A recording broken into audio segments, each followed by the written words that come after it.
കപ്പലിലുള്ള ഒരു ജോലി ചെയ്യണമെന്നുണ്ടെങ്കിൽ DG ഷിപ്പിംഗ് അപ്രൂവ് ചെയ്യണം. അതിനൊരു കാരണം എന്താ വെച്ചാൽ അപ്പം മെരിടൈം സ്റ്റഡീസിലെ ഒരു മേഖല മാത്രമാണ് ഇപ്പോൾ നമ്മൾ പറഞ്ഞു കഴിഞ്ഞിട്ടുള്ളത്.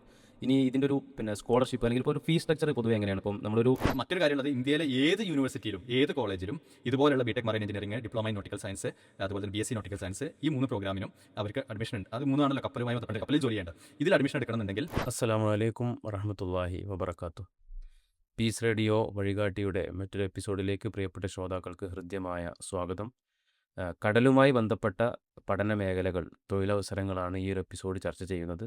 ഈ ഒരു എപ്പിസോഡിൽ നമ്മോടൊപ്പം ഉള്ളത് ഈ ഒരു മേഖലയിൽ മെരിടൈം സ്റ്റഡീസിലെ ലോകത്തിലെ തന്നെ പ്രധാനപ്പെട്ട സ്ഥാപനങ്ങളിലൊന്നായ Indian maritime university IMU Kolkata ക്യാമ്പസിലെ associate professor doctor Fawaz TK ആണ് ഈ ഒരു എപ്പിസോഡിലേക്ക് സ്വാഗതം ചെയ്യുന്നു. നമ്മൾ കഴിഞ്ഞ എപ്പിസോഡിൽ ചർച്ച ചെയ്തത് പൊതുവായി കടലുമായി ബന്ധപ്പെട്ട പഠന മേഖലകൾ എന്തൊക്കെയാണുള്ളതെന്നായിരുന്നു.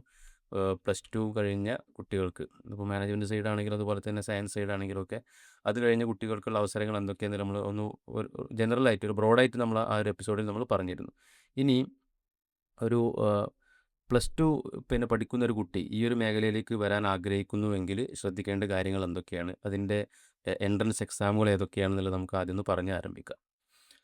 അതിൽ പ്രധാനമായിട്ടും നമുക്ക് +2 ഒരു സയൻസ് പഠിക്കുന്ന ഒരു കുട്ടികൾക്കാണെങ്കിൽ ഇന്ത്യയിൽ ഒരു സർക്കാർ മേഖലകളിൽ തന്നെ ഈ മാരിടൈം റിലേറ്റഡ് എഞ്ചിനീയറിംഗ് ഡൊമൈനിലേക്ക് പോകുന്നതിനുള്ള ഒരുപാട് അവസരങ്ങളുണ്ട്.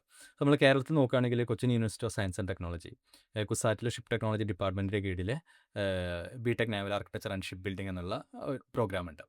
അത് ഇന്ത്യയിൽ തന്നെ സംസ്ഥാന ഗവൺമെൻറ്റുകളുടെ കീഴിൽ നടക്കുന്ന അപൂർവം ചില, പിന്നെ ആന്ധ്ര യൂണിവേഴ്സിറ്റിയിലൊരു പ്രോഗ്രാമുണ്ട്, അത് സമാനമായിട്ടുള്ളൊരു ആന്ധ്ര യൂണിവേഴ്സിറ്റി പ്രോഗ്രാമുണ്ട്. അപ്പോൾ അങ്ങനെയുള്ള അപൂർവമായിട്ടുള്ള സംസ്ഥാന സർക്കാരുകളുടെ കീഴിലുള്ള അപൂർവമായ സ്ഥാപനങ്ങളിലെ ഈ നാവൽ ആർക്കിടെക്ചർ പ്രോഗ്രാംസേ ഉള്ളൂ. ഈ ഗവൺമെൻറ് സെക്ടർ, പ്രൈവറ്റ് പ്രൈവറ്റുകൾ പലയിടത്തും ഉണ്ടാവും. അപ്പോൾ ഈ ഗവൺമെൻറ് സെക്ടറിലുള്ള ഇതിലേക്ക് ഏറ്റവും പ്രധാനമായിട്ടും വേണ്ടത് കുസാറ്റിനാണെങ്കിൽ കുസാറ്റ് CAT എൻട്രൻസ് എഴുതുകയും അതിലേറ്റവും ഉയർന്ന റാങ്ക് വരികയും ചെയ്താലാണ് ഇതിലേക്കുള്ള അഡ്മിഷൻ കിട്ടുക.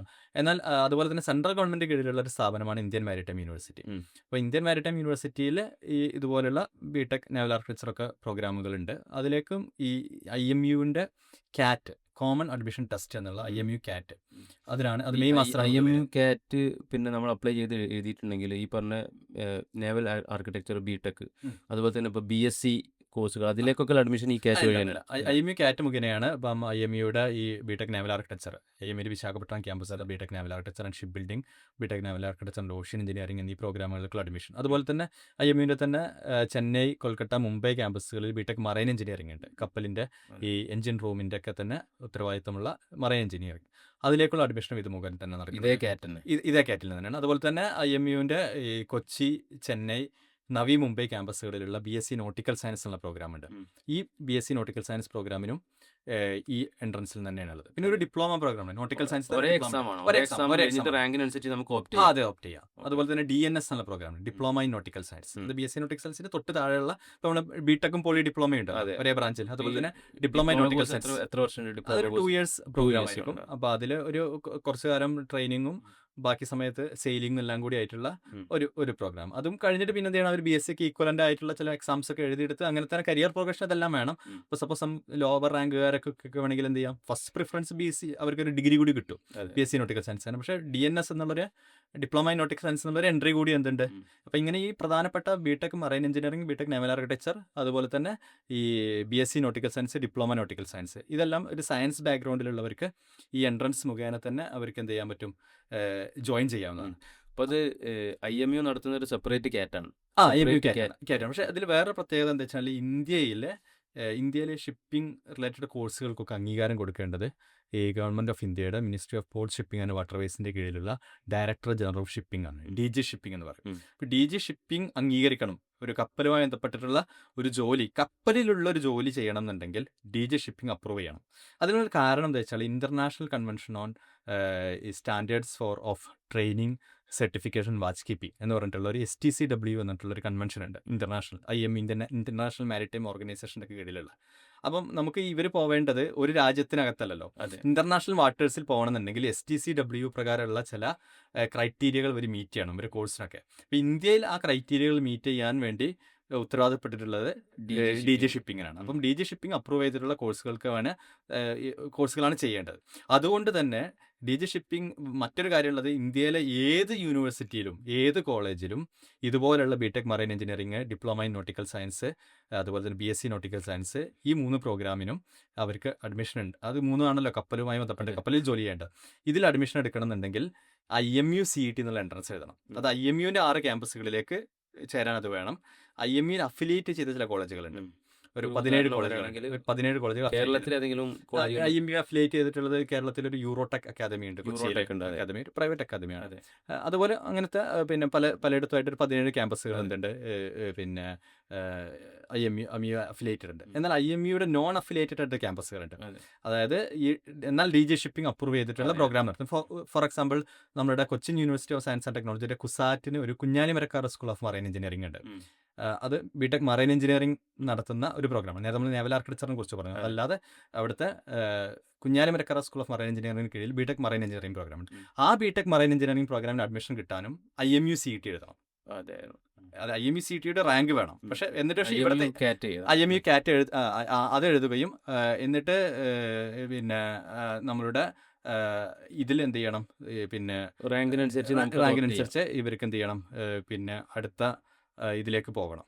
അവരുടെ റാങ്കിന് അനുസരിച്ച് അവർ അതാത് സ്ഥാപനങ്ങളിലേക്ക് അപേക്ഷിക്കുകയും എന്നിട്ട് എന്ത് ചെയ്യണം, അവിടെ അഡ്മിഷന് വേണ്ടിയുള്ള ബാക്കി കാര്യങ്ങൾ ചെയ്യുകയും വേണം. ഇപ്പോൾ കുസാറ്റിലെ സ്കൂൾ ഓഫ് മറൈൻ എഞ്ചിനീയറിംഗിൽ ബിടെക് മറൈൻ എഞ്ചിനീയറിംഗ് കിട്ടാനും അവരെന്ത് ചെയ്യണം, IMUയുടെ ഈ common entrance test IMU CET അവരെഴുതുകയും എന്നിട്ട് എന്ത് ചെയ്യണം, അവർ അതാത് സ്ഥാപനങ്ങളിലേക്ക് നേരിട്ട് അപേക്ഷിക്കുകയും ചെയ്യണം. അത് പ്രൈവറ്റ് സ്ഥാപനങ്ങളാണെങ്കിലും അങ്ങനെ തന്നെ. അപ്പോൾ ഇങ്ങനെ ഈ സ്ഥാപനങ്ങളൊക്കെ ഈ IMU entrance ആണ്. അഫിലിയേറ്റ് ചെയ്ത പ്രൈവറ്റ് സ്ഥാപനങ്ങളാണെങ്കിലും ഈ CAT എഴുതണം.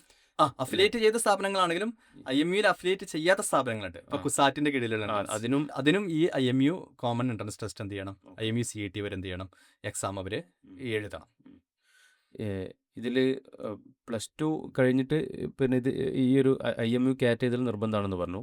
ഈ DG ഷിപ്പിങ്ങിൻ്റെ അപ്രൂവൽ ഉണ്ടാകുന്നുള്ളതാണ് ഇതിൽ ഏറ്റവും പ്രധാനം. ഇനിയിപ്പോൾ പ്രൈവറ്റ് സ്ഥാപനങ്ങൾ നമ്മൾ തിരഞ്ഞെടുക്കുകയാണെങ്കിൽ DG ഷിപ്പിങ്ങിൻ്റെ അപ്രൂവൽ നമ്മൾ ഉണ്ടാവണമെന്ന് ഉറപ്പ് വരുത്തണം.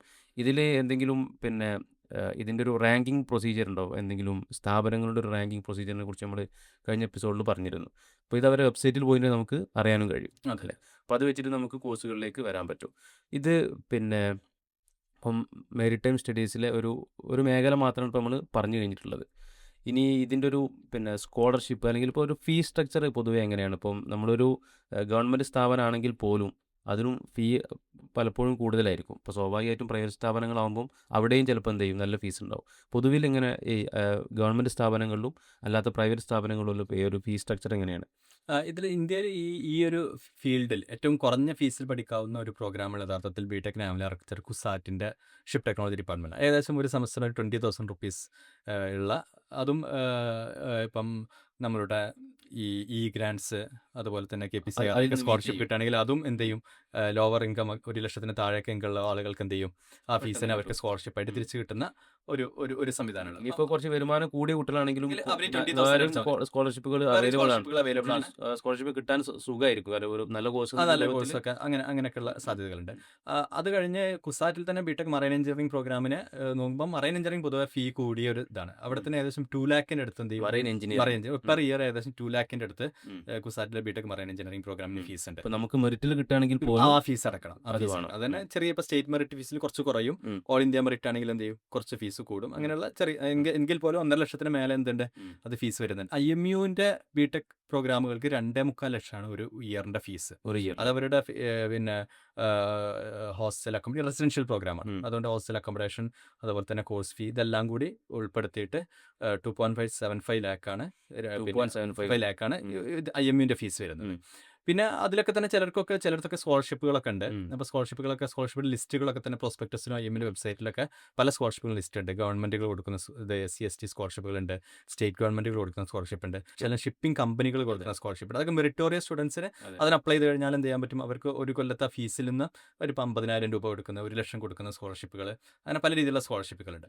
പിന്നെ മറ്റൊരു മെത്തേഡ് എന്താ വെച്ച് കഴിഞ്ഞാൽ ഷിപ്പിംഗ് വർക്ക് ചെയ്യുന്ന പിന്നെ IMU കൊൽക്കത്ത ക്യാമ്പസിൽ പിന്നെ എത്ര പെർസെൻറ്റേജ് സ്റ്റുഡൻസിന് ഒരു സ്കോളർഷിപ്പ് കിട്ടിയിട്ടുണ്ടാവുന്നുണ്ട്? നമുക്ക് അങ്ങനെ ഒരു കൃത്യമായ സ്റ്റാറ്റിസ്റ്റിക്സ് നമുക്ക് പറയാൻ കഴിയില്ല. എന്നാൽ പോലും നമുക്ക് നമ്മുടെ ഈ ഇപ്പം നമ്മൾ ഐഎമ്മിൻ്റെ വെബ്സൈറ്റിലൊക്കെ നോക്കി കഴിഞ്ഞ് കഴിഞ്ഞാൽ നമുക്ക് ആനുവൽ റിപ്പോർട്ട്സ് ഒക്കെ ഉണ്ട്. ആനുവൽ റിപ്പോർട്ട്സിലൊക്കെ എത്ര കുട്ടികൾക്ക് സ്കോളർഷിപ്പ് കിട്ടുന്നുണ്ട്, ഏതൊക്കെയാണ് സ്കോളർഷിപ്പ്, അത് വലിയൊരു ലിസ്റ്റ് ഓഫ് സ്കോളർഷിപ്സ് ആണ്.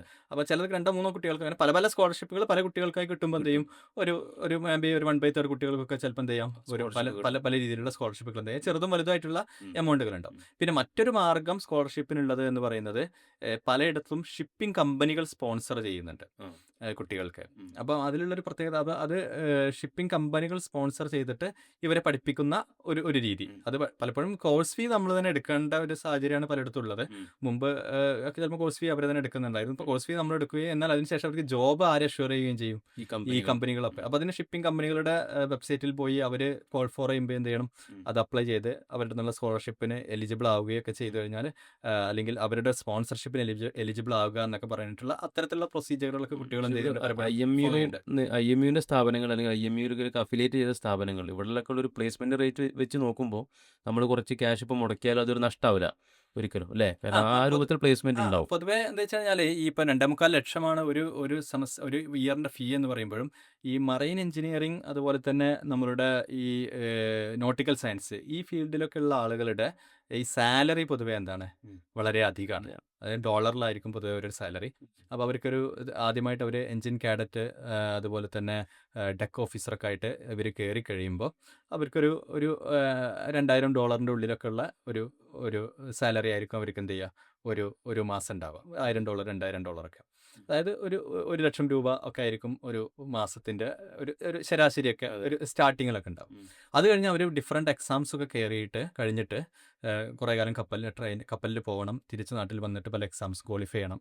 MEO ക്ലാസ് 4 ക്ലാസ് 2 ക്ലാസ് 1 എന്നൊക്കെ പറഞ്ഞുള്ള എക്സാംസ് ഉണ്ട്. അത് കഴിഞ്ഞൊരു 10-12 വർഷം കൊണ്ട് ഇവർക്ക് വേണമെങ്കിൽ ചീഫ് എഞ്ചിനീയർ ആയിട്ടാവാം, ചീഫ് എഞ്ചിനീയർ അല്ലെങ്കിൽ ക്യാപ്റ്റൻ ഒക്കെ ലെവലിലെത്താം. അവിടെ എത്തുമ്പോൾ എന്താ വെച്ചാൽ ഇവരുടെ സാലറി ഏകദേശം $10,000 ഒക്കെ ആയി മാറും. ഉം. അതായത് ഏകദേശം ഒരു മാസം 10 ലക്ഷത്തോളം രൂപ 10 ലക്ഷം രൂപ. എന്തെങ്കിലും ഇവർക്ക് ഒരു ശമ്പളം കിട്ടാനുള്ള സാധ്യതകളുണ്ട്. അതിൻ്റെതായിട്ടുള്ള ജോലിയുടെ ബുദ്ധിമുട്ടുകളും കാര്യങ്ങളൊക്കെ എന്തുണ്ട്, ഇവർ കപ്പലിൽ പോകണം, ഒരു ഫാമിലിയിൽ നിന്നൊക്കെ വിട്ടു നിൽക്കണം. ഉം.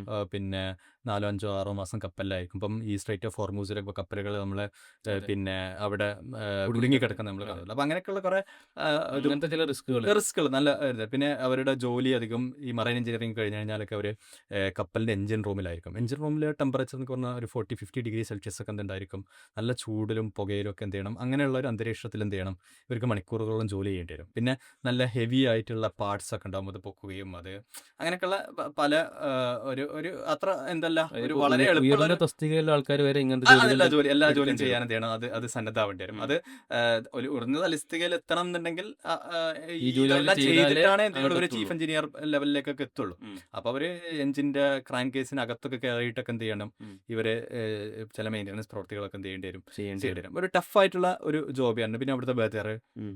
ക്ലൈമാറ്റ് അതെല്ലാം നേരിടാനുള്ള ഒരു ഫിസിക്കലി ആൻഡ് മെൻ്റലി ഇവരെന്തായിരിക്കണം, സ്ട്രോങ് ആയിരിക്കണം. അങ്ങനെയൊക്കെയുള്ള കാര്യങ്ങൾ ഉണ്ട്. അപ്പോൾ അതുകൊണ്ടൊക്കെ തന്നെ ആയിരിക്കണം. പിന്നെ അവിടെ തന്നെ എന്തെങ്കിലും പ്രശ്നം ഉണ്ടെങ്കിൽ അവിടെ നിന്ന് തന്നെ പരിഹരിക്കണം. അതെ, പുറത്തുനിന്നൊരു സപ്പോർട്ട് പുറത്തുനിന്നൊരു സപ്പോർട്ട് കടലിന്റെ നടുവിലായിരിക്കും. കടലിന് നടുവിലായിരിക്കുമല്ലോ. അപ്പം ഈ കപ്പലിനകത്ത് തന്നെ എന്തുണ്ടായിരിക്കും, ഒരു ഫാക്ടറി തന്നെ ആയിരിക്കും. ഉം. അതിൽ ഒരു ലെയ്ത്ത് ഉണ്ടായിരിക്കും, അതുപോലെ തന്നെ എല്ലാ മെഷീൻസും അവിടെ ഉണ്ടാവും. അപ്പം നമുക്ക് വേണ്ട ഒരു പാർട്ടൊക്കെ അവിടെ തന്നെ എന്ത് ചെയ്യേണ്ടി വരും, അവിടെ തന്നെ അവിടെ തന്നെ നമ്മൾ ഉണ്ടാക്കിയിട്ടൊക്കെ തന്നെ എന്ത് ചെയ്യേണ്ടി വരും, ഇത് സോൾവ് ചെയ്യേണ്ടി വരും. അപ്പോൾ സൊല്യൂഷനൊക്കെ ഇവർ തന്നെ എന്ത് ചെയ്യണം, ഇവർ ചെയ്യേണ്ടി വരും. അപ്പം അതുകൊണ്ട് എന്താ വെച്ചാൽ ഭയങ്കര ഉത്തരവാദിത്തമുള്ള ജോബാണ്, ഭയങ്കര ഡിസിപ്ലിൻ വേണ്ട ജോബാണ്. അതെ. അതായത് ഇത് ഇവരുടെ കയ്യിലാണ്. ഇപ്പോൾ ഒരു ക്യാപ്റ്റൻ്റെ അശ്രദ്ധ കാരണമൊക്കെ എന്ത് ചെയ്യാം, വലിയൊരു ഷിപ്പ് ആക്സിഡൻറ്റുകളൊക്കെ തന്നെ എന്ത് ചെയ്യാം, സംഭവിക്കാം. അപ്പം അതെല്ലാം എന്താണ്, വളരെ ക്രൂഷ്യലാണ്. അതുകൊണ്ട് വളരെ ഡിസിപ്ലിൻ വേണ്ടതാണ്. പിന്നെ അതുപോലെ തന്നെ ഫിസിക്കൽ സ്റ്റാൻഡേർഡ്സും വേണം. അപ്പോൾ അവർക്ക് ഇപ്പോൾ കണ്ണിനൊക്കെ തന്നെ ഇവർക്ക് പ്രത്യേകമായിട്ടുള്ള മെഡിക്കൽ ഫിറ്റ്നസ് വേണം. നമ്മളൊരു സാധാരണ മെഡിക്കൽ സർട്ടിഫിക്കറ്റ് പോരാ.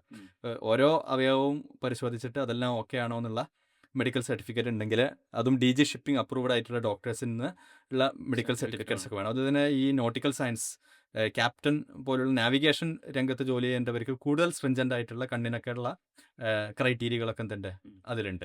അപ്പോൾ അതെല്ലാം ഇവർക്ക് ക്വാളിഫൈ ചെയ്ത് കഴിഞ്ഞാൽ ഇവർക്ക് ഇത്തരത്തിലുള്ളൊരു ജോബിനൊക്കെ ഇവർക്ക് എന്ത് ചെയ്യാൻ ഒരു ജോലി എന്നതിലപ്പുറം നമ്മൾ കടലിനെ ഇഷ്ടപ്പെടുന്ന കുറച്ചൊക്കെ ഒരു സാഹസികത ഇഷ്ടപ്പെടുന്ന ആൾക്കാർക്ക് കൂടിയുള്ളൊരു അതെ, മേഖലയാണ് ശരിക്കും. അങ്ങനെയുള്ള ആളുകൾക്കുള്ള ഒരു മേഖലയാണ് അത്. ഒരു കുറെ കാലം ഫാമിലിയിൽ നിന്ന് വിട്ടു നിൽക്കേണ്ടി വരുന്ന ഒരു അവസ്ഥ പൊതുവെ ഉണ്ടാവാൻ സാധ്യതയുണ്ട്. അപ്പോൾ അവർക്ക് പിന്നെ അവധി വെക്കേഷൻ കൂടുതലായിട്ട് കിട്ടുമോ? എങ്ങനെയാണ് അതിൻ്റെ ഒരു പൊതുവേ അങ്ങനെയാണ്. പൊതുവേ എന്താ വെച്ച് കഴിഞ്ഞാൽ ഇപ്പം അവര് ഒരു പർട്ടിക്കുലർ ടൈമില് അവര് ഇപ്പം ഇത്ര മാസം അവര് ജോലി ചെയ്യുകയും ഏകദേശം അത്ര മാസം തന്നെ അവർക്ക് വേണമെങ്കിൽ എന്ത് ചെയ്യാം, ഒരു ബ്രേക്ക് എടുത്തിട്ട് ബ്രേക്ക് എടുക്കുകയും ചെയ്യാം? എടുക്കുകയും ചെയ്യുന്ന അതാണ് ഒരു രീതി പൊതുവേ ഉള്ളത്. ഉം. പിന്നെ പൊതുവേ ആളുകൾ ഏർലി റിട്ടയർമെന്റ് എന്നൊക്കെ പറഞ്ഞിട്ടുള്ള ഒരു ഒരു സിസ്റ്റം എന്ത് ചെയ്യുന്നുണ്ട്, ഇതിൽ ഫോളോ ചെയ്യുന്നുണ്ട്. അതായത് ഒരു കുറച്ചു കാലം ജോലി ചെയ്തിട്ട്, കാരണം അവർക്ക് ഹൈലി പെയ്ഡ് ആണല്ലോ. അപ്പോൾ ഒരു 10 or 15 ഇയേഴ്സ് ഒക്കെ ജോലി ചെയ്തിട്ട് അവരെന്ത് ചെയ്യുന്നു, കപ്പലിൽ നിന്ന് ഇറങ്ങുന്ന അങ്ങനെ ഒരു രീതി എന്ത് ചെയ്യുന്നുണ്ട്, അതെ. കാണുന്നുണ്ട്. അപ്പം അവർ അത്യാവശ്യം ഒരു സമ്പാദ്യമൊക്കെ ഉണ്ടാക്കിയതിന് ശേഷം എന്ത് ചെയ്യുന്നു, ഒരു 35ലോ 40ലൊക്കെ തന്നെ അവർ റിട്ടയർ ആവുന്ന ഒരു സ്റ്റൈല് നമുക്ക് കാണാൻ പറ്റും. പിന്നെ അവർ പിന്നെ എന്ത് ചെയ്യുന്നത് വെച്ച് കഴിഞ്ഞാൽ വെറുതെ ഇരിക്കുന്നതിന് പകരം എന്ത് ചെയ്യും, ഷോർ ബേസ്ഡ് ആയിട്ടുള്ള ചില ഇപ്പം ഷിപ്പിംഗ് കമ്പനികളിലൊക്കെ മാനേജറിയൽ പോസ്റ്റിലോ ടെക്നിക്കൽ പോസ്റ്റിലൊക്കെ എന്ത് ചെയ്യാൻ പറ്റുമോ, നമ്മളുടെ കരയിലുള്ള ചില പോസ്റ്റുകളിലേക്ക് എന്ത് ചെയ്യും, അല്ലെങ്കിൽ അക്കാദമിക്സിലേക്ക് അവർ വരും. അപ്പോൾ നമ്മുടെ യൂണിവേഴ്സിറ്റി തന്നെ പലരും എന്താണ് ഇങ്ങനെ ചീഫ് എഞ്ചിനീയേഴ്സ് ആയിട്ടൊക്കെ ഒരു 10 to 15 ഇയേഴ്സ് ഒക്കെ സെയിൽ ചെയ്തതിന് ശേഷം ഉം. അവരതിൽ നിന്ന് ഇറങ്ങി. പിന്നെ വെറുതെ ഇരിക്കണ്ട എന്നുള്ളത് കൊണ്ട് എന്തെങ്കിലുമൊക്കെ തന്നെ പല ജോലികൾക്കൊക്കെ ആയിട്ട് എന്ത് ചെയ്യുന്നു, ഷിപ്പിംഗ് കമ്പനികളിലോ അല്ലെങ്കിൽ അക്കാദമിക് ഇൻസ്റ്റിറ്റ്യൂഷൻസിലോ പലയിടത്തൊക്കെ ആയിട്ട് എന്ത് ചെയ്യുന്നു, അവർ ഒരു ടച്ച് വിടാതിരിക്കാനും എന്നാൽ ഒരു കണ്ടിന്യൂസ് ഏണിംഗ് ഒക്കെ കിട്ടാനൊക്കെ വേണ്ടിയിട്ട് എന്ത് ചെയ്യും, അവർ അങ്ങനെയുള്ളൊരു ജോലിക്ക് ആളുകൾ വരുന്നുണ്ട്. അപ്പോൾ ഇതിലൊരു ഫിസിക്കൽ ഫിറ്റ്നസ് വളരെ നിർബന്ധമാണ്. അതുപോലെ തന്നെ ഒരു മാനസികമായ സന്നദ്ധത വളരെ പ്രധാനപ്പെട്ട ഒരു സംഗതിയാണ്. ഒരു സ്ത്രീകൾക്ക് ഈ മേഖലയിൽ അവസരങ്ങളുണ്ടോ ശരിക്ക്? യഥാർത്ഥത്തിൽ ഇപ്പോൾ നോക്കിക്കഴിയുമ്പോൾ സ്ത്രീകളെ സംബന്ധിച്ചിടത്തോളം ഭയങ്കര ടഫാണ് യഥാർത്ഥത്തിൽ ഒരു കപ്പലിലെ ജോലി എന്നൊക്കെ പറയുന്നത്. നമ്മൾ ഒരു കൺവെൻഷനലി ചിന്തിച്ച് നോക്കുമ്പം, കാരണം നമ്മുടെ കുടുംബത്തിൽ നിന്നൊക്കെ അവരുടെ ഫാമിലി ലൈഫിലൊക്കെ കുറേ ബുദ്ധിമുട്ടുകളുണ്ട്. അതിൽ കുടുംബത്തിൽ നിന്ന് വിട്ടു നിൽക്കണം. അതുപോലെ തന്നെ സ്ത്രീ സുരക്ഷയുമായി ബന്ധപ്പെട്ടിട്ടുള്ള ഇപ്പം നമ്മൾ പ്രശ്നങ്ങൾ ധാരാളം. കപ്പലുകൾ ഇപ്പം പലപ്പോഴും സെമിനാറുകളൊക്കെ നമ്മളെപ്പോഴും അറ്റൻഡ് ചെയ്യൽ women seafarers safety at ships, അതിലൊക്കെയുള്ള ഒരുപാട് ഈവൻ അതിൽ എന്തൊക്കെ ചെയ്യാൻ പറ്റും എന്നുള്ള അതിലുള്ള റിസർച്ചുകൾ വേറെ നടക്കുന്നുണ്ട്. എന്തൊക്കെ ടെക്നോളജികളാണ് എന്ത് ചെയ്യാൻ പറ്റുക ഒരു വിമണിനെ കപ്പലിലെ ഒരു സേഫ്റ്റിക്ക് വേണ്ടത് എന്നുള്ളത്. പക്ഷേ ഇതൊക്കെ ആണെങ്കിൽ പോലും ഇപ്പോൾ ഏകദേശം പൊതുവെ ഷിപ്പിംഗ് കമ്പനികളൊക്കെ തന്നെ അവരുടെ ഒരു മോട്ടോ എന്ന് പറയുന്നത് ഈ ജെൻഡർ ഇൻക്ലൂസിവിറ്റിയാണ്. അപ്പം ഇപ്പം അതുപോലെ തന്നെ ഡിസ്പാരിറ്റി കുറക്കുക എന്നുള്ളത്. ഇപ്പം പൊതുവേ ഇപ്പം കപ്പലുകളിൽ നല്ലൊരു ശതമാനം ആണുങ്ങളാണ് ജോലി ചെയ്യുന്നത്. അപ്പോൾ അതുകൊണ്ട് അവരെന്ത് ചെയ്യുന്നുണ്ട്, അവർ വളരെയധികം പ്രോത്സാഹനം കൊടുക്കുന്നുണ്ട്. അപ്പോൾ ഞങ്ങളുടെയൊക്കെ കോളേജിലൊക്കെ ഫസ്റ്റ് ഇയർ കഴിയുമ്പോൾ തന്നെ കുട്ടികൾക്ക് ലേഡി കാഡറ്റ്സിന് എന്ത് ചെയ്യും, പ്ലേസ്മെൻറ്റ് കിട്ടും. കാരണം ചെറിയ ശതമാനം കുട്ടികളെ വരുന്നുള്ളൂ. അതെ. പിന്നെ കമ്പനികൾക്ക് എന്തുണ്ട്, ഈ ഇൻക്ലൂസിവിറ്റി എന്നുള്ള ഒരു ആശയമൊക്കെ വരുന്നത് കൊണ്ട് പിന്നെ വരുന്നുണ്ട്. പക്ഷെ നമ്മൾ കപ്പലിൽ ജോലി ചെയ്യുന്ന പലരോടും ഡിസ്കസ് ചെയ്യുമ്പോൾ അത് വളരെ ബോൾഡ് ആയിട്ടുള്ളവർക്കും അതുപോലെ തന്നെ അങ്ങനെ പ്രതിസന്ധികളൊക്കെ കാരണം പല രീതിയിലുള്ള ചൂഷണങ്ങൾക്കൊക്കെ ഉള്ള സാധ്യതകളുണ്ട്. മെക്കാനിക്കൽ എഞ്ചിനീയറിംഗിന് വരെ ഇപ്പം കരയിൽ നിന്നുകൊണ്ടുള്ള ജോലിയാണ്. മെക്കാനിക്കൽ എഞ്ചിനീയറിംഗ് വരെ പെൺകുട്ടികൾ പൊതുവെ കുറവാണ്. ഇപ്പോൾ ഈ അടുത്ത കാലത്ത് എങ്ങനെയാണെന്നില്ല എനിക്ക് അറിഞ്ഞൂടാ. പക്ഷെ അപ്പോൾ അതുകൊണ്ട് തന്നെ അങ്ങനെ നിൽക്കുമ്പോൾ സ്വാഭാവികമായിട്ടും ഇപ്പോൾ കപ്പലിലെ ജോലികൾ എന്ന് പറഞ്ഞാൽ അതിനേക്കാൾ ടഫായിട്ടുള്ള ഒരു വർക്കാണ്. ടഫായിട്ടുള്ള ജോബുകളാണ്. അപ്പോൾ വളരെ ചാലഞ്ചിങ് ആയിട്ടുള്ള ആളുകൾക്ക് എന്ത് ചെയ്യാൻ പറ്റും, അങ്ങനെയുള്ളവർക്ക് എന്ത് ചെയ്യാൻ പറ്റും, വളരെ ബോൾഡ് ആയിട്ടും ചാലഞ്ചിങ് ആയിട്ടും സ്ട്രോങ് ഒക്കെ ആയിട്ടുള്ള ക്യാരക്ടേഴ്സിന് മാത്രമാണ് എന്ത് ചെയ്യാൻ പറ്റുക, മെന്റലി ആൻഡ് ഫിസിക്കലി സ്ട്രോങ് ആയിട്ടുള്ള ഏത് പ്രതിസന്ധികളെയും വളരെ ശക്തമായി നേരിടാനൊക്കെ കഴിയുന്ന രംഗത്തുള്ള പെൺകുട്ടികൾക്ക് പക്ഷെ അവർക്ക് ജോബ് ഓപ്പർച്യൂണിറ്റീസ് ഭയങ്കര സാധ്യതകളുണ്ട്. കാരണം കമ്പനികളുടെ ഇപ്പോഴത്തെ ഒരു സ്ട്രാറ്റജി ഇൻക്ലൂസിവിറ്റി ആയതുകൊണ്ടുള്ള അങ്ങനെയുള്ളൊരു സാധ്യതകൾ നിലവിലുണ്ട് എന്നുള്ളത്. നമ്മൾ ഈ പൊതുവിൽ കേൾക്കുന്ന ഒരു ജോലിയാണ് മെർച്ചന്റ് നേവി എന്നുള്ളത്. ഈ മെർച്ചന്റ് നേവി എന്ന് പറയുമ്പോൾ എന്താണ് ആ ജോലിൻ്റെ ഒരു മർച്ചന്റ് നേവി എന്ന് പറയുമ്പോൾ അത് യഥാർത്ഥത്തിൽ എന്താ വെച്ചാൽ നമ്മൾ ഈ പറഞ്ഞതൊക്കെ മർച്ചന്റ് നേവിയാണ്. നമ്മളുടെ navy, Indian navy, defence navy എന്നുള്ളതാണ് ഗവൺമെന്റിന്റെ യുദ്ധവുമായി ബന്ധപ്പെട്ട രാജ്യസുരക്ഷയുമായി ബന്ധപ്പെട്ടിട്ടുള്ള ഒരു നേവി ഉണ്ടല്ലോ. ആ നേവിയിൽ നിന്നും വ്യത്യസ്തമായി വാണിജ്യ ആവശ്യങ്ങൾക്കുള്ള എല്ലാ കപ്പൽ ഗതാഗതത്തെയും പൊതുവെ എന്താണ് മർച്ചന്റ് നേവി എന്നുള്ളതാണ്. അപ്പോൾ അതുകൊണ്ട് ആ മർച്ചന്റ് നേവിയിലുള്ള ജോലികളാണ് നമ്മൾ പറഞ്ഞ നോട്ടിക്കൽ സയൻസും മറൈൻ എഞ്ചിനീയറിംഗും ഇതെല്ലാം. അത് കഴിഞ്ഞിട്ട് വേണമെങ്കിൽ അവർക്ക് എന്ത് ചെയ്യാം, വേണമെങ്കിൽ നമ്മുടെ ഇന്ത്യൻ നേവിയിലേക്ക്, US നേവി അങ്ങനെയൊക്കെയുള്ള ഗവൺമെന്റിന്റെ നേവിയിലേക്കും വേണമെങ്കിൽ എന്ത് ചെയ്യാൻ പറ്റും, ഡിഫൻസ് ടൈപ്പ് ഓഫ് നേവിയിലേക്കും ഇവർക്ക് വേണമെങ്കിൽ എന്തെങ്കിലും പോകാൻ പറ്റും. അതല്ല, ഇത് നമ്മുടെ വ്യാപാര നേവിയാണ് എന്ന് പറയാൻ വേണ്ടിയാണ് എന്ത് ചെയ്തിട്ടുള്ളത്, ഇതിനെ മർച്ചന്റ് നേവി എന്നുള്ളത് പ്രത്യേകമായിട്ട് എന്ത് ചെയ്യുന്നത്, വിളിക്കുന്നത്. ഇപ്പോൾ പിന്നെ നമ്മൾ ഈ ഒരു എപ്പിസോഡിൽ കാര്യമായിട്ട് ചർച്ച ചെയ്തിട്ടുള്ളത് ഒരു +2 കഴിഞ്ഞ് പിന്നെ എങ്ങനെയാണ് ഇത്തരം സ്ഥാപനങ്ങളിലേക്ക് എത്തുക എന്നുള്ളത് പറഞ്ഞു. അവിടുത്തെ ഒരു ഫീസ് സ്ട്രക്ചർ, അതുപോലെ തന്നെ സ്കോളർഷിപ്പ്, ഇങ്ങനത്തെ കാര്യങ്ങളൊക്കെയാണ് ഇപ്പോൾ നമ്മൾ പറഞ്ഞിട്ടുള്ളത്. ഇനി ഈ രംഗത്തുള്ള ഒരു വ്യത്യസ്തങ്ങളായ തൊഴിലവസരങ്ങൾ, പിന്നെ അതുമായി ബന്ധപ്പെട്ട മറ്റ് കാര്യങ്ങളിലേക്ക് നമുക്ക് കടക്കേണ്ടതുണ്ട്. അത് അടുത്തൊരു എപ്പിസോഡിൽ നമുക്ക് ഇൻഷാ അല്ലാഹ് ചർച്ച ചെയ്യാം. വഴികാട്ടിയുടെ ഇന്നത്തെ എപ്പിസോഡ് ഇവിടെ അവസാനിക്കുന്നു. ഇതിൽ പങ്കെടുത്ത പ്രവാസികൾക്ക് പ്രത്യേകം നന്ദി അറിയിക്കുന്നു. അസ്സലാമു അലൈക്കും വറഹ്മത്തുള്ളാഹി.